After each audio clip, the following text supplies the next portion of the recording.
Magandang araw po sa inyong lahat mga kamatsyas sa iba't ibang panig ng daigdig. Ngayon naman ating pasadahan itong naging laro ng batang 10-year-old FIDE Master Faustino Oro ng Argentina. Ang taas ng online rating niya sa bullet, 29.55 ha. At sa hindi inaasahan, nakaharap niya ang kanyang idolo, world number 1 Magnus Carlsen na ang online bullet rating ay 32.46. Ginulat ang buong mundo, bakit po? Dahil pinisak niya si world number 1. Papaano niya pinisak? Dito sa bullet brawl ng chess.com, tingnan natin. Ang ginawa ni Faustino nag D4, G6 si Magnus, Knight F3, Bishop G7, E4, at nag Knight F6. Medyo pinartidahan ni Magnus. Usually po ang ginagawa ni Magnus dito, nagdi D6, A6, B6, pagka blitz at bullet variation, pero dito may partida. Pinahabol nyo. Parang naging Alikines defense. Knight C3, D6. Ayan, para basagin na ang sentro. Kinapture, capture, at nag-bishop E2 para magka-castle na. Castle, at nag-bishop G4, B3. Ayan, para po pag kinapture itong knight, walang ikababahala na maiiwanan yung pawn sa C4. Knight C6, dinagdagan ng pressure. Bishop E3, depensa. Nag-rook E8. Ayan. Bookline pa rin ba? H3 at nawala na po sa talaan ng aklat dahil ayon dito sa recorded opening database ng chess.com may tumira rook C1.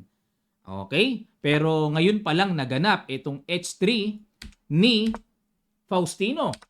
Kinapture, at nag-rook B8 para pag umalis ang knight walang BT ng pawn sa B7. Nag-queen D2, develop, magamit na mga tore, knight E7, rook A D1, knight F5, rook FE1. Sa edad na 10 taong gulang, nauunawaan na niya ang properly well-developed pieces. Kinapture, capture, at kumapture. Dito po kasi hindi pwede yung tusok na to kahit maganda sa paningin. Meron kasing capture babagsak ang bishop. Ingat tayo sa mga ganong trap ha. Nakakatempt yung mga ganyan pero kailangan kalkulahin pa rin. Capture, queen E8, kinapture. Okay. Kaya tinanggap yung exchange kasi mayroong bishop takes B7 at nag C5. Ayan. Dito may tanong ako mga kamatyas. Ayun, hindi pala pwede. Nasagot na.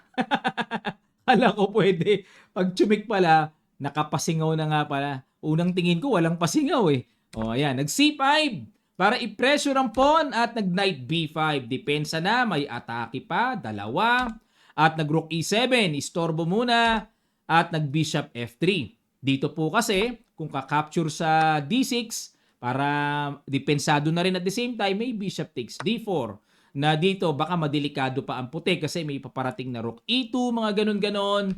Kaya nagpaniguro dito si Faustino, nag bishop F3 muna at nag A6, kumapture sa C5. Ayun, nakipagsabayan.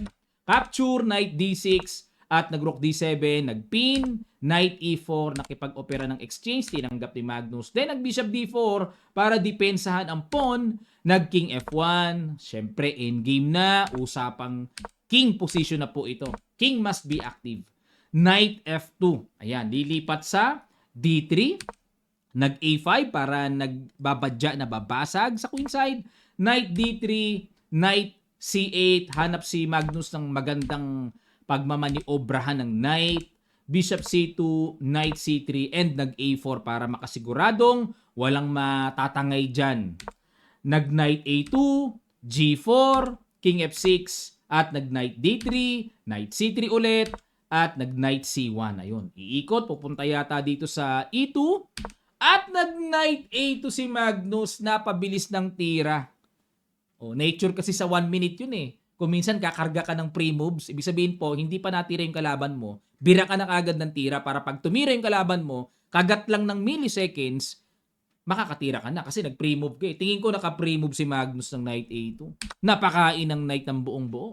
At nag-Bishop B2 para hindi muna makawala yung Knight. Ganda rin ng tira ni Magnus. Di makapalag yung Knight. Capture, Bishop D3, then King E6, King E2, King F6, waiting lang si Magnus pero yun nga lang, nalapitan ng King para makatulak, makasulong na yung Knight, makawala. At King F6, check, King E6, King C2, Bishop F6, kinapture-capture at nag-king D2. Hanggang dito na lang po ang kanilang laban. Suko si Magnus. At ginamitan ng ilang segundo lang si Magnus. 22 seconds pa natira kay Faustino. Ang bilis ah. 60 seconds. Minus ilan ba? 38? Tama ba? 38 ano? 38 seconds lang ang ginamit kay Magnus. Tinapos niya ang world number 1. Aba, hindi biro kahit bullet lang ito mga kamatsa. 10 taong gulang lang yan. 10 lang yan. Hindi biro yun kahit ba bullet yan 10 taon. Ako nga ilang taon ako? Secret. Medyo may edad na baka hindi ko patalunin si Magnus sa bullet yan 10 taon lang. Kaya pumutok po at marami pong nag-message sa akin, Coach, ang dami nila Coach, pa-analyze sama nadali si Magnus ng 10 taong gulang. Ay, hindi ako makapaniwala. Sino? Tiningnan ko. Bullet. May disgrasya sa bullet. Yun nga lang, ang factor dito 10 taong gulang lang yan 'di ba? Kahanga-hanga pa rin. At mangilan-ngilan po na mga games niya na analyze natin before, pwede nyo pong ma-review sa ating channel. Na-upload ko na yun Okay, maraming salamat po at dahil maaga po tayong natapos, panoorin nyo po ang aking bullet naman na ma-share sa inyo. Sana mag-enjoy po kayo. Panoorin nyo po ito. Okay, so let's play again. Entering my favorite pattern. Okay, sacrificing a pawn. It's okay. It's okay. Okay, preparing to play C4, D5, attack as much as we can, knight D4, threatening in F3, bishop F4 is coming, bishop F4, knight B5, knight takes A7 is coming, knight A7, check,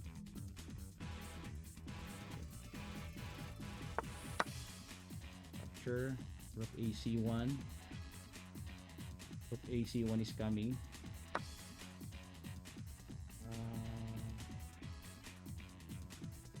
okay, let's try this one, takes,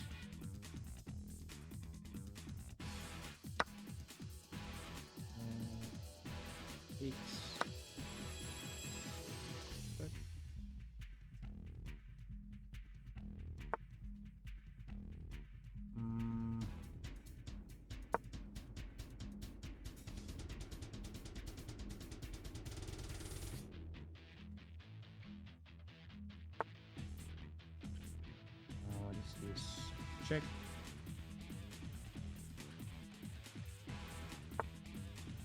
takes,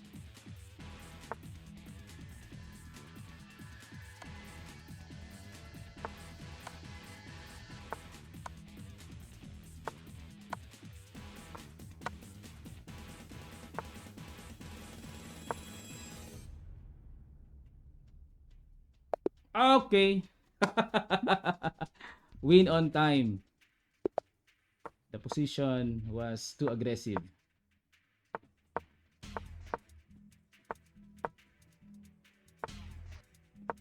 He will play E5. Okay, sorry. I thought he will play E5 immediately.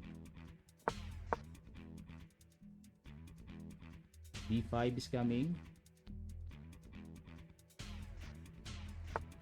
Okay. E6. Takes. Knight G5.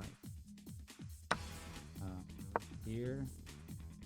Threatening to capture the pawn. C7. Takes. Okay, takes, but I have to play B5 first to avoid the bishop C4. Okay. 28. Check. Okay. Okay, that's fine.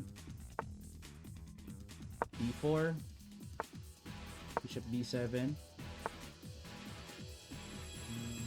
Queen G6.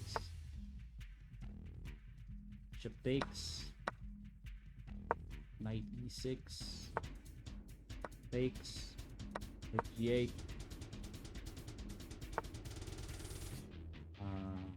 Knight G5. E5. Knight E4. Takes. Check. Takes. Capture. Check.